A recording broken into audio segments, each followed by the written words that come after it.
3, 2, 1, 0. All engine running.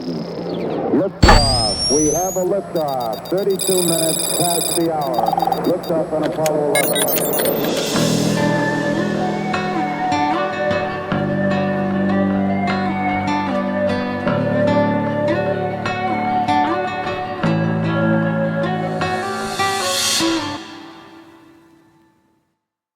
All right, welcome to Roots of Reality. I'm your host, Ben Baumann, and today I'm going to be talking about the history of taking voters for granted.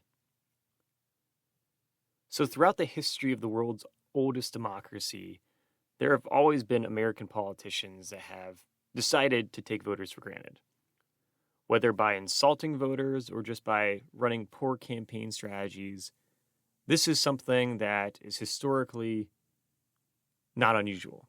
Unfortunately, though, in American politics, we have increasingly seen this take place more and more as the country's political polarization increases.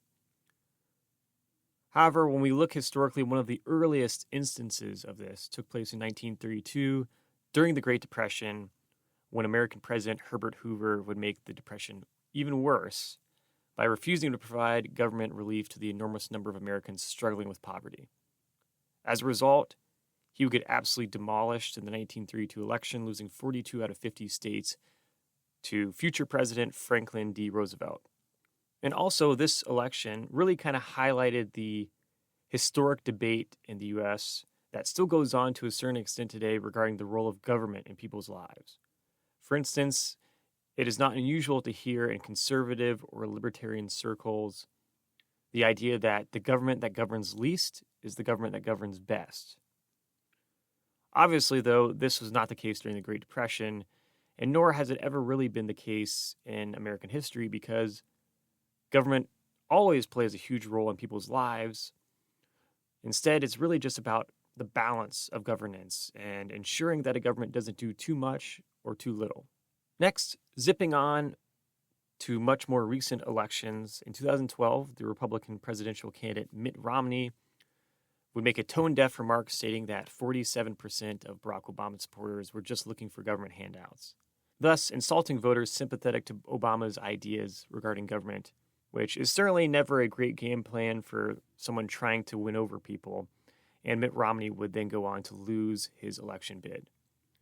Then on the Democratic side of things, in 2016, we have the Democratic presidential candidate Hillary Clinton, who decided to call supporters of future President Donald Trump deplorables, thus insulting about half of the voting population, which is quite sad at the end of the day, given if a president is elected, they are supposed to be serving all people. So why someone would think it's a good idea to make such a statement politically really makes no sense. And beyond this, Clinton would also skip several key swing states during her political campaign. And beyond this, Hillary Clinton would also decide not to campaign in several key swing states because she assumed that she was going to win them no matter what. And instead, what ended up happening was that many of those people that she once deemed to be deplorables came out and voted in those key swing states and helped give her a loss to Donald Trump, which is considered to be one of the biggest political upsets in American history. And then we have 2020.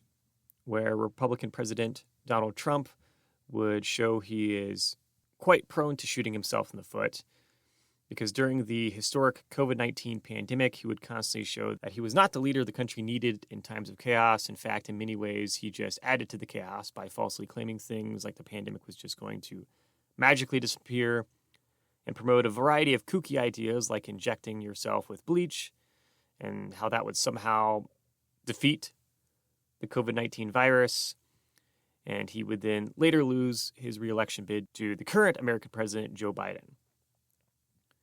And now, unfortunately, in 2024, we are right back in the chaos as a Trump-Biden rematch is now taking place. And at this point, many Americans feel taken for granted by both political parties.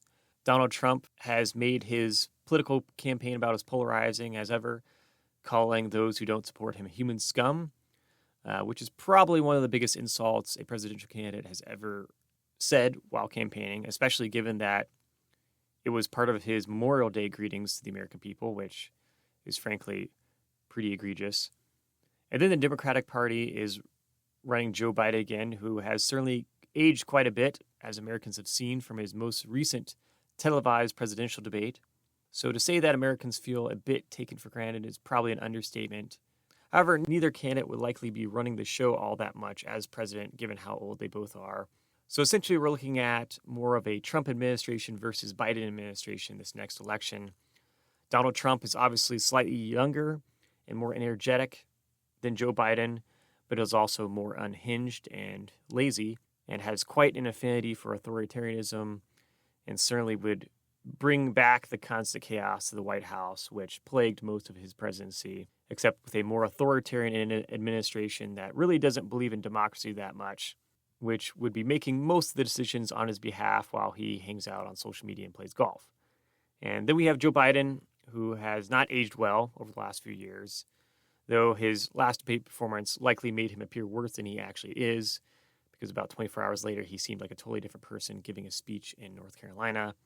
Alas, though, he is still super old and would no doubt be relying heavily on his administration as well to run things for him, which is honestly not uncommon in history, as presidential administrations often do many of the things for the president, while the president serves as sort of a manager who gets the final say on things.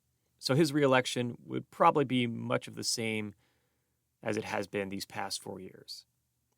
So if you feel taken for granted as an American voter, it is because you have been. These candidates are certainly not the best America has to offer, but America is a country essentially struggling with the identity crisis right now, causing it to be quite unstable.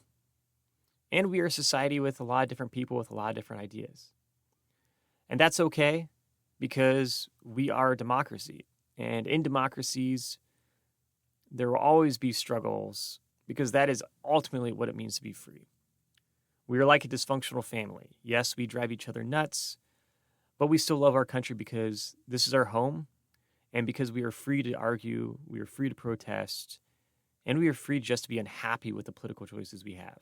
So yes, we live in tough times as a democracy, but don't forget that most people throughout human history would love to have the shit show that we call our democracy today, because most people never even got a taste of freedom in their lives and never got a chance to vote for anything. And the good news is, if you don't like the presidential candidates of today, you will get more options in 4 years. In turn, in many ways, presidential elections are often just about voting for whoever you think would do the least amount of damage. So that way, when the next election comes around, people can vote again and hopefully vote for someone they think is better.